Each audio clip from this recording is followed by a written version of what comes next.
Dougie. Sam. Chelsea and Manchester United have something in common. They both have big managerial decisions on the horizon, but that might be where the similarities end, because these two situations are very different. Let's explore what comes next for both. Chelsea.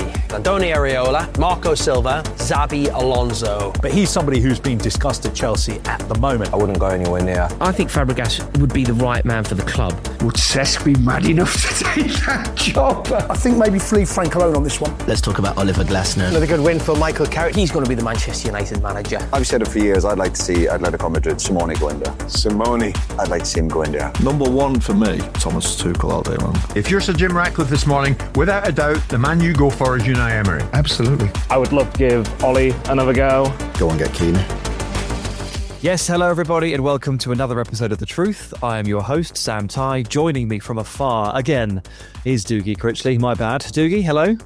Hello, Sam. Hello, Jack, as well. I am in recovery after Sunderland's humiliating result on Friday night. I'm just about over it. To be honest, I didn't feel very in it either because I was at a wedding on Friday and Saturday night. I was camping and I only saw the score quite late into the evening as my tent finally came into signal, or as I moved into signal. Couldn't quite believe it, but we move. We are safe from relegation. Maybe we were going to have a 5-0 every now and again this season. So I'm recovered from that. But how are you, Sam? Yeah, it reminds me of a couple of seasons ago, Villa officially qualified for the Champions League when Tottenham lost to Man City in midweek. And Villa promptly followed that up with a 5-0 gutting away to Crystal Palace. Like once the balloon pops, like it really pops, and all the energy that you've poured into that season and all the mental energy that you're storing, once the objective has been met, it's amazing how quickly it comes out and something like this happens. So I felt your pain there, but at the end of the day, it wasn't really that painful at all, is it? It's probably the best scenario to lose 5-0 in. Yeah, it's kind of fine. I feel like I slightly cursed it by not only saying that I wanted Europe, but putting it on multiple platforms saying I wanted Europe. So I kind of did ask him for it. Yes, fair enough. Well, we're still apart due to parenting and big toe related reasons. A quick shout out before we kick on to Dr. Philip Hain, long-time listener of Ranks and of The Truth. Popped into my Instagram DMs this week to help advise on my injury. So just a thanks to you, Philip, for a lovely story, being kind, checking in, and for the advice that you've given me in terms of timeframes and exercises to try and beat that time frame, which I will. I've been advised 3 to 4 weeks by Dr. Philip, and I'm going to do it in 2 to 3. Love it. And be back on the treatment table within 3 weeks because I've a recurring injury. No, we'll see. You know who else I appreciate, Dougie? Our producer, Jack Collins. I don't have the heart to whip up an evil intro for him when we record remotely, because ultimately when I do these things, what I like to do is I need to hear his breath catch as he worries about which horrifying creation I'm going to compare him to, or I need to feel the kind of nervous energy that's radiating across the room from the producer's chair when I'm about to start one of my spiels. So I can't do that from a remote location. So I don't think it's worth it. I don't get the payoff. So for at least one more week, Jack, it's great to see you. Thanks, Sam. It's great to see you too. I feel like I should apologise, lulling you into a false sense of security when last week you were like, oh, we've got a truth derby. And I was like, there is absolutely no need to worry about that. And then Fulham put in their best performance in absolute weeks. It was bizarre. Like I've not really seen anything quite like it. I was so convinced, Sam. I wasn't at this game because I was actually in Germany this weekend and I went to see my first game in the Zweite Bundesliga, where Fortuna Düsseldorf snapped their own 5-game losing streak and pulled themselves out of the relegation zone. So actually it's been a very pleasant weekend as far as I've been concerned, but it's good to see you too, pal. Yeah, I had forgotten about that. So actually it's not good to see you at all. Yes, quite frustrating. Fulham treated that like a game they needed to win.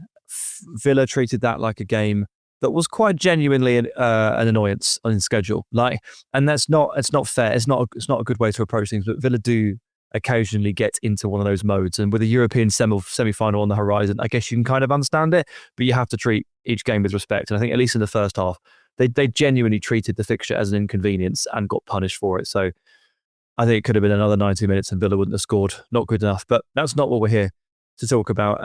Actually, before we genuinely get into the topic today, which is the Chelsea and Manchester United managerial situations, I do think it is worth touching on a very intriguing report that has come out this week from Mr. David Ornstein, and it relates to Jose Mourinho, because Florentino Perez, the big cheese at Real Madrid, to put it in Dougie's language, he wants Mourinho as the next Real Madrid manager.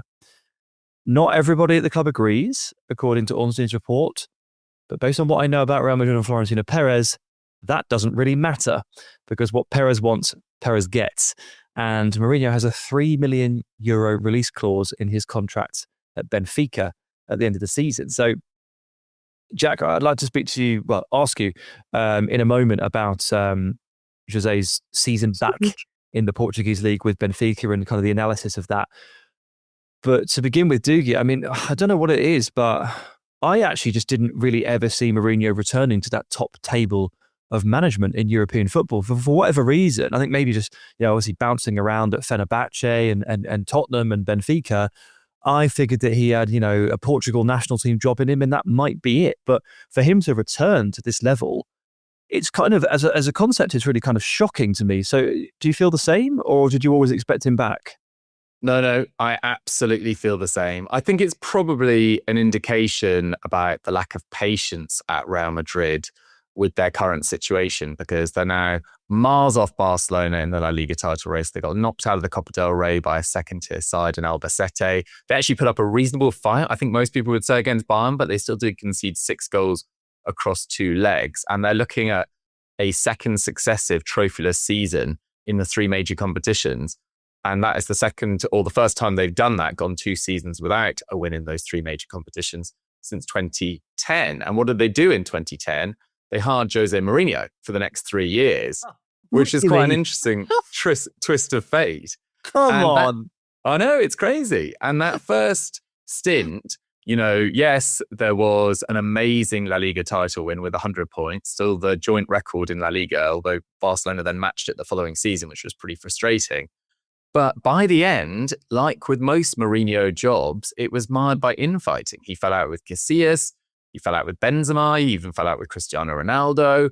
It was pretty unhappy, and it needed someone like Ancelotti to go in there and unite the dressing room and calm the situation to eventually land La Decima. So it feels like a bizarre U-turn from Florentino Perez in their hour of need in his situation, to go from, and we kind of talked about this when Xabi Alonso was fired as well, but to go from Xabi Alonso to Arbeloa back to Mourinho feels like going back 15 years in time in terms of what you're looking to develop your club into over the next few years. So I'm incredibly surprised. And then just quickly on the Benfica situation, Jack knows far, far more detail about the ins and outs of Benfica's season, but absolutely remarkable that 6 weeks on from defending Prestiani from the racism allegations that Vinicius Jr. made against him, showing himself to be incredibly outdated and really poor choice of language, if you're being very generous on Jose there, for him to be the next Real Madrid manager in that situation, with Vinicius Jr.'s contract situation still not resolved,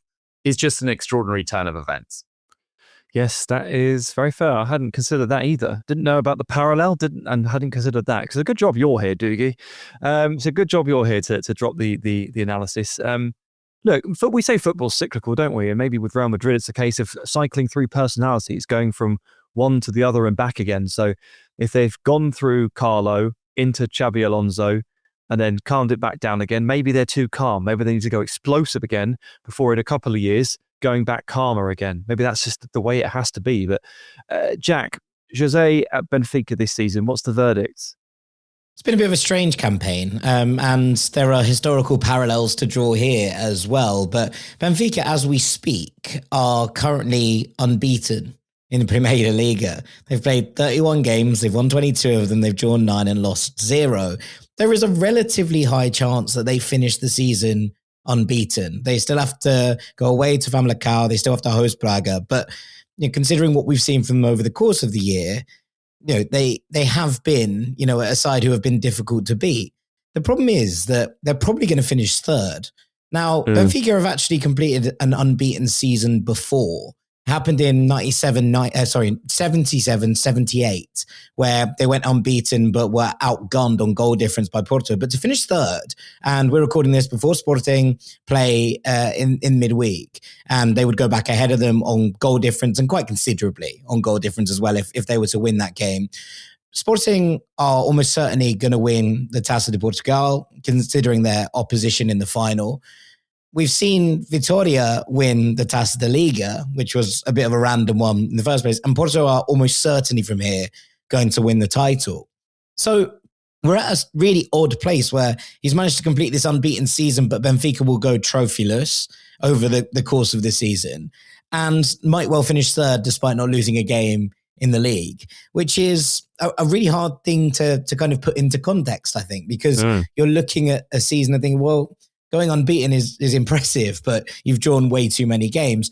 They have been pretty good, I think, for the most part, without ever really threatening to go and challenge for the title. They've felt a long way behind the other two. And look, Sporting would go level on points if they were to win their midweek game, which we're expecting.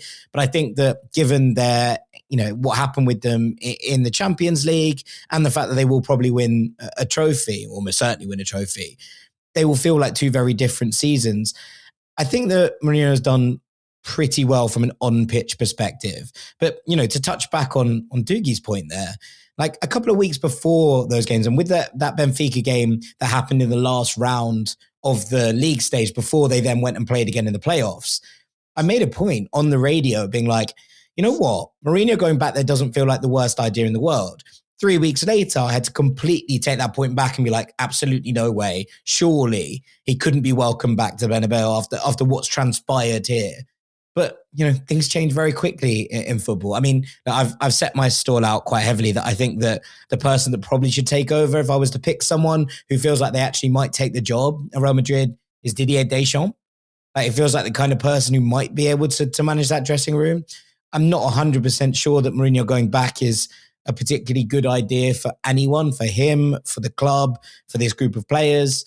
But equally, it feels like they want to go back into that kind of manager as God mode. And I don't know how many other options on the table they have if that's the route that they want to go down. Yeah, if your route is we need a big personality elite club manager, well, the pool is very small and the pool doesn't really grow because you sort of need the proof to work off. You need the proof of concept to begin with, and people keep going back to the same ones, so the pool never really grows. Deschamps is an interesting shout there for sure, but this is a theme that we'll come to with our clubs in question and the managers that they might be pursuing.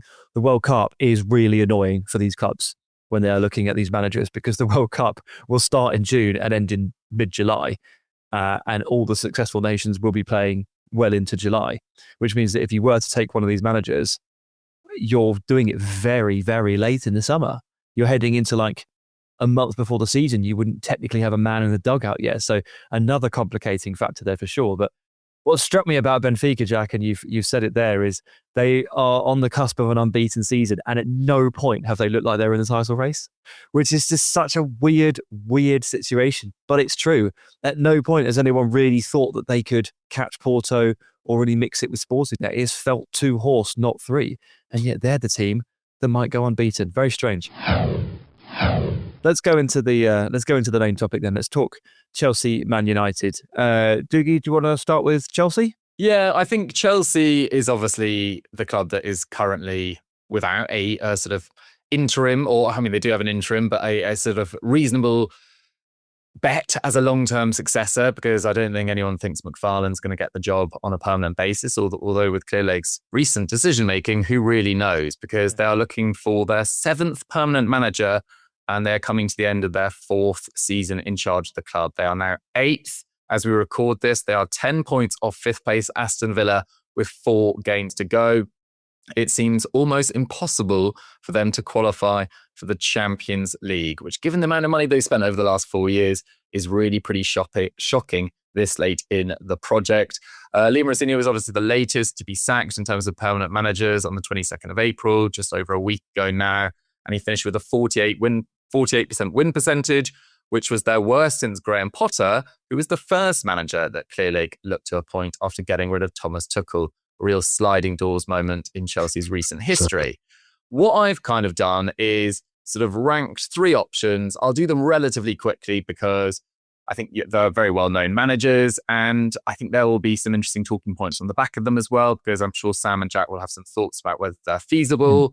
I think the best possible manager that they could go for. Just quickly, let me just before you rank, I want to touch briefly on Rosenior, because I do just want to say that this reflects unbelievably badly on Blueco and Clearlake and Egbali and Burley and whoever it is, and Winstanley and Stewart and all of them. Like, all of these decision makers here at Chelsea, Liam Rosenior's failure reflects incredibly badly on them, because he spent just over 100 days in the post, and they eventually decided that he was a bad fit and it wasn't really working, and the players didn't seem to be responding, and he kept saying weird stuff in the press, and he became a massive meme, and it all just fell apart. Like, what is the point in moving managers through a multi-club organisation if you don't already get to know them at a previous stage at a different club, because they're already in the system? So you don't already know the kind of man that Liam Rosenior is, the kind of things that he says in press conferences, the way he interacts with the squad, and most importantly, the way he reacts to adversity, to difficulty, and the way he manages dressing rooms during tough times. The whole point of an MCO is that you remove all of these unknowns in the process before you even start, because you've already got the guy on the payroll, right? He's already managed several of those players because they played for Strasbourg, where he managed before. So not only did they risk completely rug pulling Strasbourg's season, and luckily it's managed to tick along okay. They're in a European semi-final this week. They're doing okay, but it could have gone really badly here.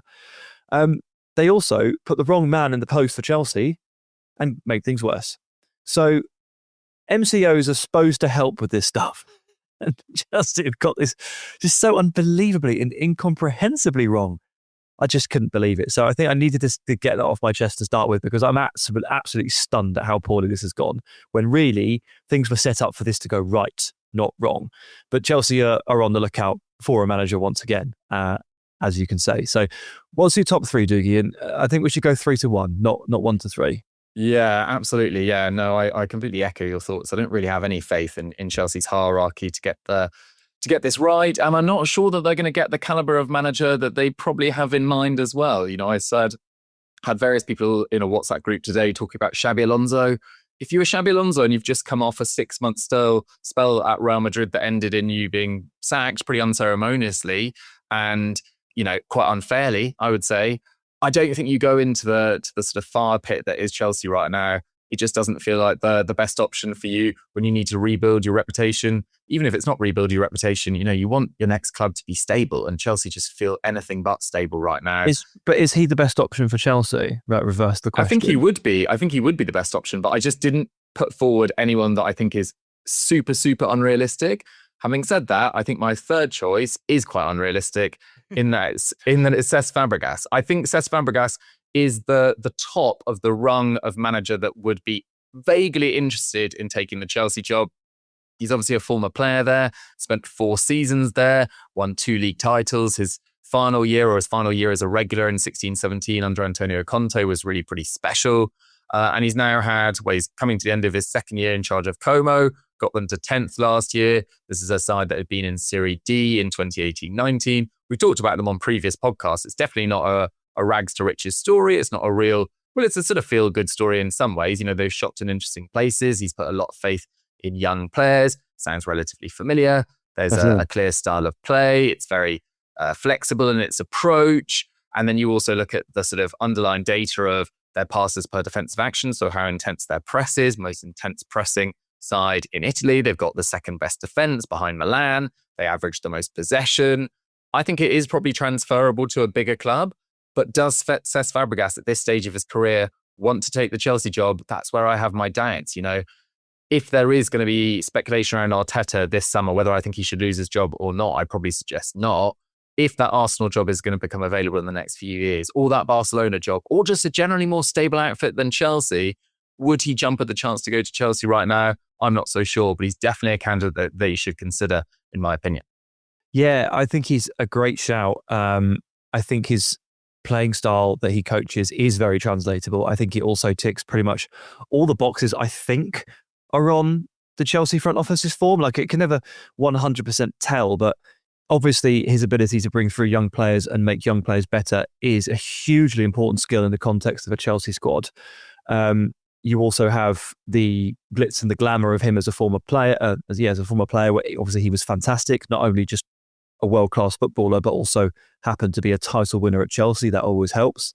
The pressing stuff is good. The possession style is good. I'm absolutely convinced that Chelsea's decision makers have settled on possession style. They do want that heavy possession style. They want the Maresca style football. I don't think that is actually the right style for Chelsea Football Club. Not that you have to stick to your lane, but like, I think actually Stamford Bridge responds very well to slightly more direct, much more athletic and powerful football. I think most of the players that they've idolised over the years come in the form of John Terry, Didier Drogba, Michael Ballack, Michael Essien. These are powerful players. So I'm always a bit confused as to where they're kind of trying to foist that on the club, but I think that's where they want to go. So Fabregas works for me. He's my number 2 on the list. Ooh. I've got him at number 2. So let's see who you've got a little bit higher. Okay, number 2. Again, I just didn't know whether Cesc Fabregas would take it. So I went for a manager that they were supposedly talking to in January when they went to Rosenior, which eventually ended up with him losing his job at Flamengo. And that's Felipe Luis, who has a really impressive managerial career thus far. It's obviously very new. It's very early days, but he did win 4 trophies in his first year. The start of his second year, he lost the domestic Super Cup. He lost the Continental Super Cup as well. He was supposedly talking with Chelsea. That's at least what the reports we've got. They only took 4 points from their first 3 league games, but he won his final game 8-0 in charge. And most Flamengo fans were really confused as to why they got rid of Felipe Luis. He does have that history as a former player. However, I would say that he is more strongly tied, of course, to Atletico Madrid and Flamengo, where he spent a decent chunk of his, I think he did 4 seasons there prior to retiring as well. Atletico Madrid, that's obviously tied into whether Diego Simeone is going to stay at the club. I imagine that would have been announced by now if he was going to leave, but I'm sure he also wouldn't want to distract with this Champions League semi-final against Arsenal coming up on Wednesday. You guys know the result of that by now.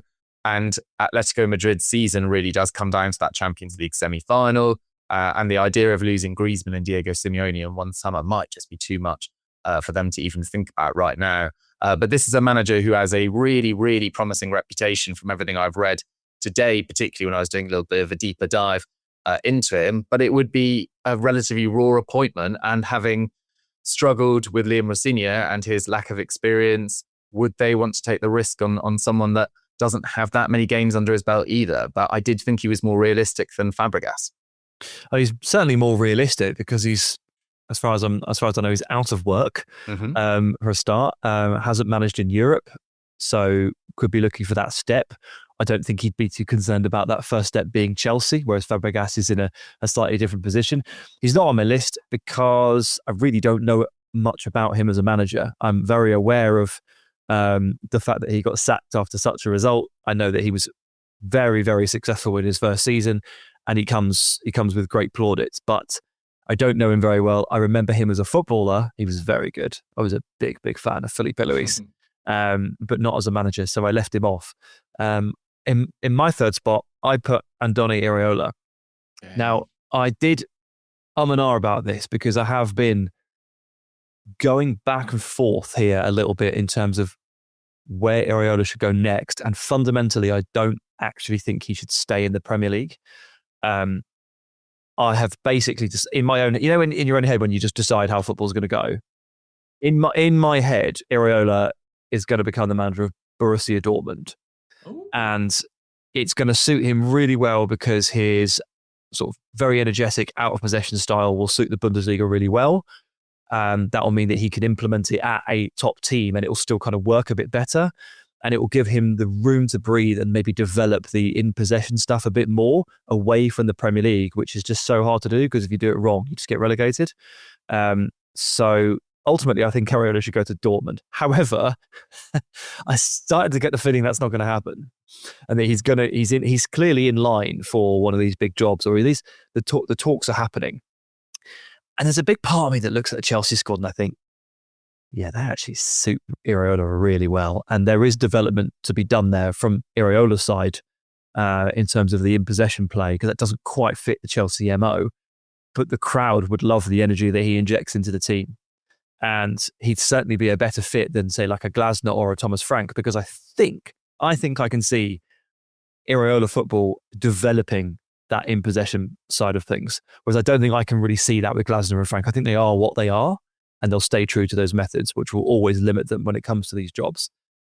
So that puts Iraola at 3. I think Fabregas is a better bet, so I put him at 2. And I didn't think Xabi Alonso to Chelsea was so unrealistic that he could be left off the list. So I put him at 1. I don't think that's unrealistic. Okay, it's not a shoo-in by any means, but I don't think it's off the table.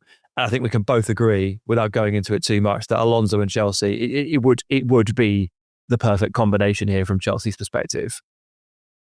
Oh, it would be unbelievable. I think he would be, for them to, what did I say, 7th manager in 4 years they're looking for, and then managed to attract a man that was, I think, very unfairly sacked at Real Madrid. Yes, fell out with a key player in Vinicius Jr. and was obviously trying to implement a completely new playing philosophy. But this is a guy whose Bayer Leverkusen stint really couldn't really have gone much better, aside for losing the Europa League final to Atalanta. But that can happen at the end of a long season, a league and cup unbeaten.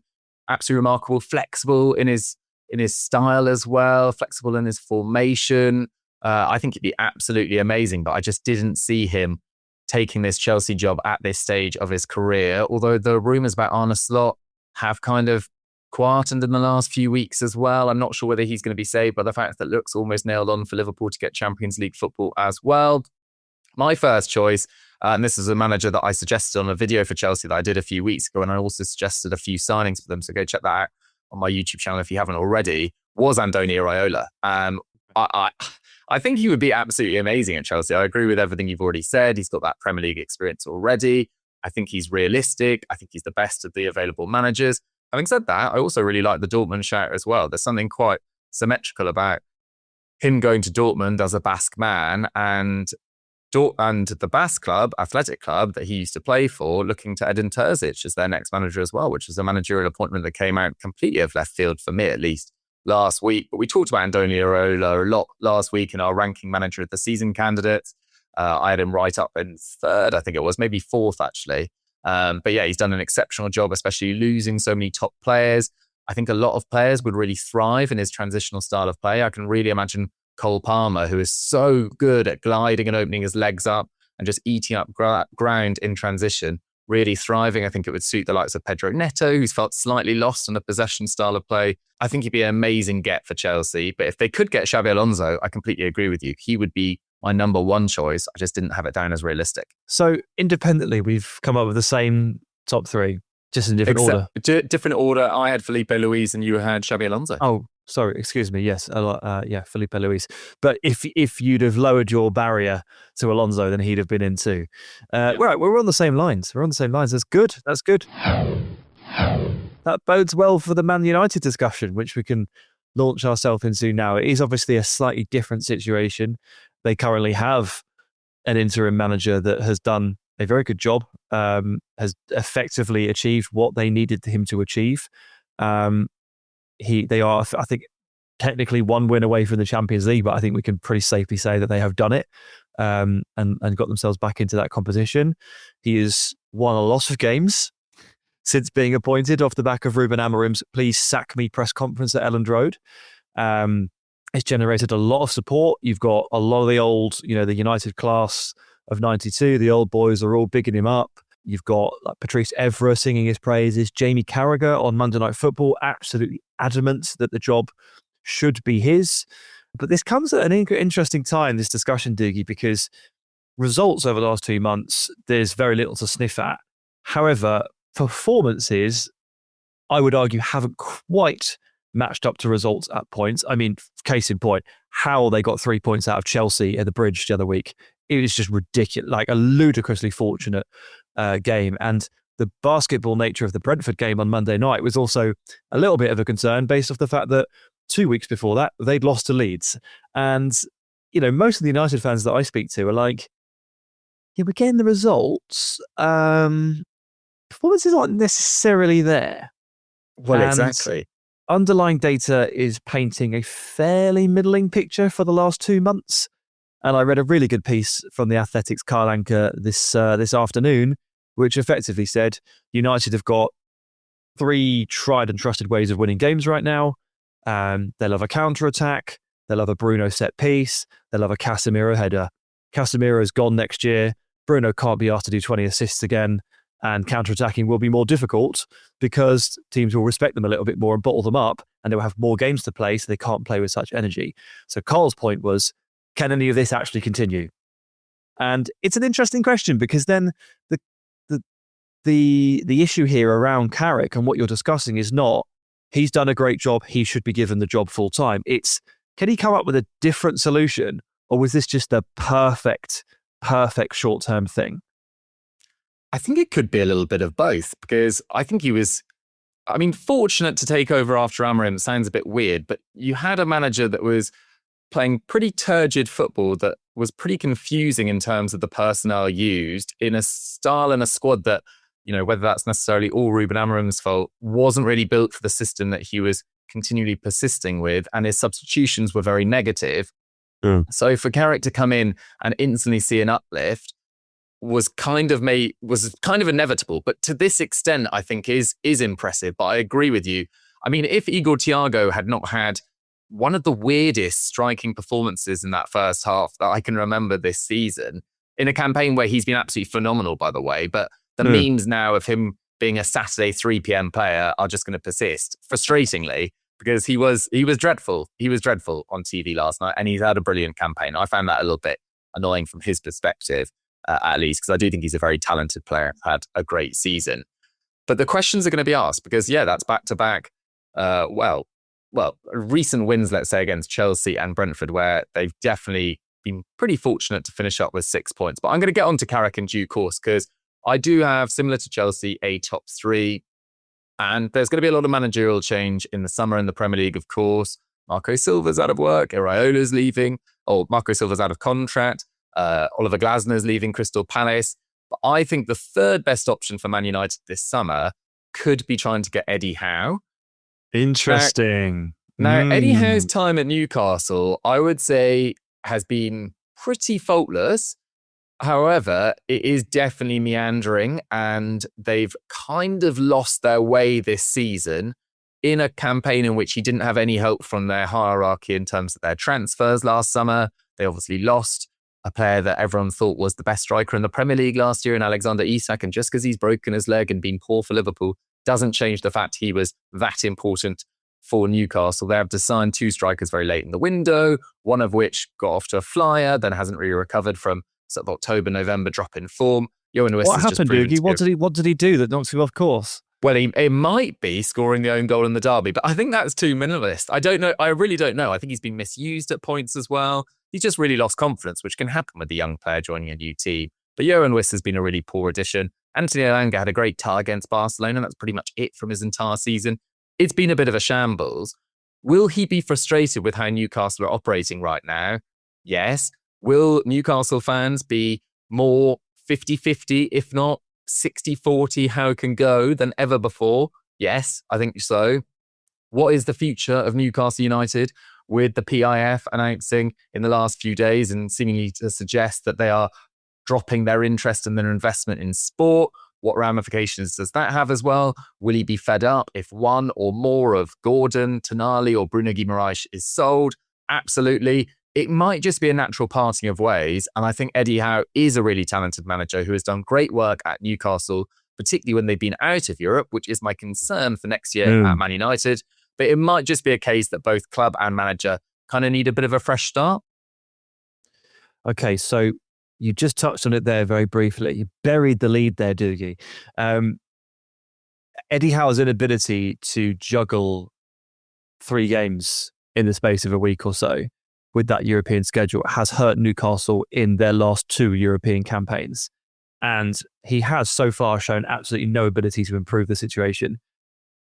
And I'm going to point this out very specifically. At the start of this season, he was asked about this by a journalist because it was a noted problem the last time they were in Europe when they were playing in those midweek games. they were playing it at the same intensity, and the league form just crumbled. So he was asked at the start of the season, how are you going to avoid this? And he was adamant that he'd learned lots of lessons, they were going to implement lots of new things, and it wasn't going to happen again. Well, it's happened again. Worse than ever, really, isn't it? Because they're 14th. So it's a bit of a concern to me that he just can't figure out how to exert control over a game any other way than pressure, energy, because you just can't sustain that for 50, 55 games. United are back in the Champions League next season. If Eddie Howe hasn't shown by this point that he can juggle these competitions, I can't in good conscience put him forward into this top 3. He is my honourable mention 4th. Like, I have him in italics because I was just concerned enough about that little thing that you said there. Instead, I decided to put Michael Carrick in 3rd because I think he probably does deserve to be on the list in some form. Yes, the performances haven't always been hugely convincing. Okay, it's possible we're looking at the perfect short-term fix and he may struggle moving forward. But I think we can all roughly agree that his Borough side played some pretty good football. And if you did give him the summer, if you did give him a new midfield, there's no guarantee that it wouldn't start to look quite a lot better on the underlyings and on the eye. So I ended up putting Carrick there instead of Eddie Howe. But obviously, being 3rd place on the list means that clearly there are other options available. Who have you got at number 2? Well, at number 2, I've gone for another manager that's currently employed. And as we kind of mentioned at the top of the show with the Real Madrid section, when we talk about Mourinho going there, we don't really know. Well, of course, we don't know what's going to happen with the World Cup this summer and how Tuchel is going to perform, how Nagelsmann is going to perform. But what I would say is that Tuchel, having extended his contract through to Euro 2028, unless England have an absolute disastrous tournament, which I don't expect them to have, I don't know whether England look like even amongst the top 2 favourites right now, but I don't think they'll be totally embarrassed. It just doesn't feel like it's going to happen as it stands. I know a lot of England's attacking stars aren't in great form right now, but I do see them making at least a quarter-final this year. We're quarter-final merchants. That's what we are. That's what we do. We'll go back to type. But one manager that has an equally tempestuous record with getting along with the higher-ups and who's had a kind of up and down time with Germany so far is Julian Nagelsmann, who has always felt to me like he will manage in the Premier League at some stage. For years, I thought it would be with Chelsea, but I don't think he goes to Chelsea this summer for all the reasons that I outlined, that I don't think Xabi Alonso will necessarily go there. They just feel a little bit too good for the chaos that is going on at Stamford Bridge right now. But Man United, yes, there are some major holes in their midfield, having to sign at least 2 central midfielders in the same window. That is far from ideal. But last summer's transfer business, signing Lamens and Mbumo, Šeško in particular, who are players that can fit in a variety of different systems under a variety of different managers, it has really tied them over in a number of key positions going forward. And you look that Man United have looked down this road before with Ralf Rangnick in a short-term basis, going for that sort of RB Leipzig style of high vertical, high pressing football. And Nagelsmann did do, I think, a reasonable job. Well, he did an exceptional job with Hoffenheim. No one can deny that. I think he did a very decent job at RB Leipzig, especially given the fact that he lost his main goal scorer, Timo Werner, after his first summer as well. They finished 3rd and 2nd in his 2 seasons there. They reached the Champions League semi-final. They reached the DFB Pokal final as well. And then at Bayern, in his only full season there, he wins the league. That's Lewandowski's final year at the club. He loses to Villarreal in the Champions League. That really damaged his reputation. And then their results after the World Cup the following year, when Manuel Neuer had just got injured, breaking his leg skiing. Yeah, they were a little bit iffy, but they were still approaching Der Klassiker in the Bundesliga. They were through to a DFB Pokal quarter-final against Freiburg, and they were through in the Champions League against Man City as well. And actually, Bayern looking to rehire Nagelsmann after they got rid of Tuchel probably was a sign that Hasan Salihamidzic and Oliver Kahn weren't running Bayern particularly effectively at that moment. Does Julian Nagelsmann go to Man United this summer if it's on the table, if he's out of work after something goes on with Germany? Potentially. If Germany have a great tournament, would he leave Germany for Man United at their current stage? Probably not. But it could just be the perfect meshing of scenarios. And he could be actually the best manager that Man United could get with that CV, given the fact that Xabi Alonso, who is also gettable, probably won't. I can't really ever imagine him managing Man United. You can't imagine someone like Jurgen Klopp going to Man United. So Nagelsmann might be the kind of best of the bunch. So you're sort of happy to rule out Thomas Tuchel there because he extended his contract through to the end of Euro 2028 in February. You know, Nagelsmann extended his contract with Germany through to the end of Euro 2028 in January. So they both did the same thing. Now, it doesn't rule either of them out. However, I ruled them both out because of that. I was just, my thinking was Nagelsmann he was in charge of Germany quite a bit before Tuchel. So it feels like if Germany have a bad tournament, they're more likely to get rid of Nagelsmann than England would Tuchel. But maybe I'm wrong. I mean, you're probably right. For what it's worth, I don't think either of these two teams are going to do so badly that everything is set on fire and these two men are suddenly available, or they feel the need to bolt. So I think it's difficult to see it, but I suspect Manchester United would very, very much want Julian Nagelsmann in the same way that I think they would really want Thomas Tuchel, and they're probably pretty annoyed that both of these men are not really available unless something pretty drastic happens. But again, Dougie, like I said at the top, if that's to happen, the fallout will take weeks. You know, that these teams will be in the World Cup for several weeks, so you're looking at a mid-July appointment, an early July appointment. It's late stage stuff, it's difficult, but that's why I have him at 2. At number 2, I put Iraola. Nice, he's back. Just copy and paste. I think actually, his ability to coach young players through, less important here than it is at Chelsea, but the concerns over the in possession stuff probably less of a thing here than they are at Chelsea. So it kind of balances itself out a little bit. Again, I would like Iraola to go to Borussia Dortmund. In fact, I've already decided that should happen, so I do expect it to happen. But if Man United interview Andoni Iraola and think that they can take him to another level and he can take them to another level with them, I would not be surprised, because I think the potential is there. By number 1, based on everything you've said in terms of realism, I think might blow your doors off. But please, since you've been leading the ranking, I'll give you the honours first. Well, I don't think you'll be particularly surprised, given I haven't mentioned him in my top 3, that actually my number 1 is Michael Carrick. There's something a bit uncomfortable about suggesting that, given his CV. And I don't mean to disparage his CV, because he's done very well in 2 interim spells with Man United. He did reasonably well at Middlesbrough. There's something a little bit un-Man United about appointing a relatively rookie former player, but maybe that's no bad thing, especially given the circumstances that you mentioned. In a World Cup year, you're looking around the managerial market. It's not full of options. This is a guy that knows the club inside out. It feels slightly risky to hand him £150 million this summer and say sign 2 top midfielders. Even if they can afford £150 million, because we just don't know what is likely to happen.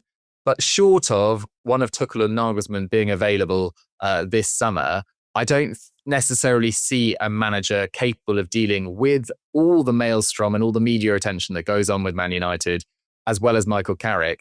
And I think he probably does ultimately deserve a little bit more time. Having said that, we did have this with Ole Gunnar Solskjaer, and Man United kind of meandered, by recent standards, pretty well compared to what they've been up to recently under Ten Hag and Amorim for a couple of years. But he didn't necessarily take the final step that they were looking for. Having said that, you look at social media in 2026, and a lot of Man United fans yearn for the Ole Gunnar Solskjaer days and that attachment with a club legend managing the club. So I'm kind of tying myself in circles there. But at the same time, I just think he probably does deserve it on the basis of his work so far, albeit there are some troubling signs from the performances at least. Yes, there are concerns and questions, but there's nothing dooming or terminal. My concern, obviously, with me having him at 3, is that I'm not 100% convinced that those things work themselves out, but I've certainly not put a fork in it. Okay, my number 1 is going to blow your doors off. Oh, gosh. But you mentioned there that to be the Man United manager, you need to be able to deal with the maelstrom, as you put it. The best way to deal with the maelstrom is to insert a lightning rod. And there is no greater lightning rod who is even remotely feasibly appointable. And I do think that this, while it's unlikely, I don't think it's impossible, which is why he's number 1, is Cholo. Wow. Yeah. Okay. Diego You Simeone. are singing from the same hymn sheet as my good friend Joe Tomlinson, who's been calling for Cholo for the last few weeks in our WhatsApp groups. Wow. I'm in the WhatsApp group. My name is Joe. No, I think, I really am at the point where, like, Simeone, Atletico Madrid, like the sort of potential parting of ways. For the first time in my life, I'm taking it quite seriously. I don't know what will happen. He's still got one more year left on his deal. He's contracted to 2027, so it's not a case of if they don't agree on anything this summer, he walks free. He would have to leave. They would have to part ways. It's a 14-year marriage. These things don't happen easily, but I do think there's a world in which Simeone leaves Atleti this summer. If that is the case, and if we're catching wind of that ahead of June, which we should, United have to try everything here. He is that kind of larger than life figure that I think a club like United needs. He carries that intensity, like that fire. He drills a defense, plays vertical football, infuses it with energy. I'd say he's not like a defensive drill master anymore. I would never say that he's a tiki-taka possession master. He's just someone I think hits the right notes and motivates players and, brings a stadium to life. Dresses like he's constantly attending funerals, but brings a stadium to life. And I just want to drop in, because this really would be a bit of a shock. Even though I love the idea of it, I think it would still take me ages to get over the fact that this would happen. And the reason I say that is because there was a great line from Adam Hurrey actually on Football Clichés pod a few months ago, where he made the claim that Diego Simeone should not exist in the English language. Because just no part of his entire career has ever really been English. He's never managed in England. You never hear him speak English. Yeah, that was going to be my rebuttal. It just doesn't happen. And it would be surely the first manager in our lifetimes for Manchester United that just doesn't speak English.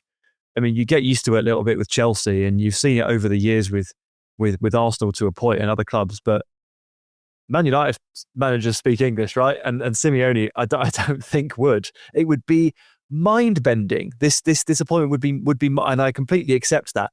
But I put it in there because I don't think it's impossible, and I think it is the best they could do.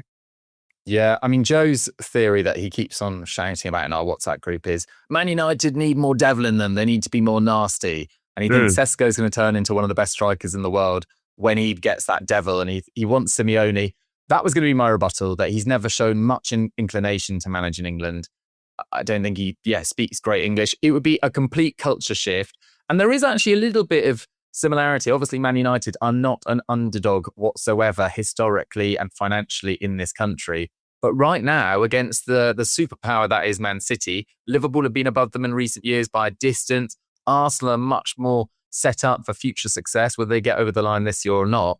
There would be something quite enticing for him there, knocking these three massive clubs off their perch and re-establishing Man United at the top. It would be box office. Yeah, and this is why, like that, what you've just tapped into right there, the idea of restoring Man United to true greatness is such an enticing possibility, and manager after manager after manager will be enticed by it. It doesn't feel like United over the last couple of years it should have been able to attract some of the managers they have, and it kind of feels like moving forward again, why would manager X or manager Y at the top of their game consider Man United? They're just not there. It's Man United, and if the idea of you being the one to restore them to the top is just so sweet, and they all fall for it. And Simeone, I do wonder. I mean, look, you're right. He has never necessarily talked about managing in England. I think, in fact, quite recently he was talking about managing Inter Milan. So that's not Man United. That's a different club in a different country. But obviously he's got playing history in Italy. They played Inter earlier this season, and he was asked about it, and he said, "Yeah, I can see myself managing Inter one day. I'd love to go back." Don't know if that job's going to be open. Probably not. But it might be that his next move is more like Inter. But I don't know, man. I had to put him on the list because I don't think it's out of the realm, and I was desperate to talk about it because Simeone's just been at Atletico Madrid for my entire career. For as long as I've been sitting in front of a microphone and talking about football, Diego Simeone has managed Atletico Madrid. That might not be the case for much longer. It's fresh, it's interesting, and I think it would be so good for United. You got me going, Sam, as if I wasn't more excited about PSG Bayern tonight, which we're about to watch in due course. Yes. The thought of Simeone at Man United has definitely got me going, so thanks for that. Yeah, no, right. Yeah, that game kicks off in 1 minute. Let's say goodbye. Dougie, thanks for joining me. Thank you very much, Sam. Jack, thanks for presiding over us and adding valuable insight where invited. Yes, thank you, Sam. It was. I just look. I could have interrupted multiple times, but I wanted to let you cook. I very, very much enjoyed that discussion. So thank you both. Lovely stuff. And thanks for listening, everybody. Another big shout out to Dr. Philip Hain. Appreciate you. Any other doctors want to get in touch, it's fine. Always happy to cross-examine doctors and medical opinions. The more the merrier. But thanks for listening. We'll see you same time next week.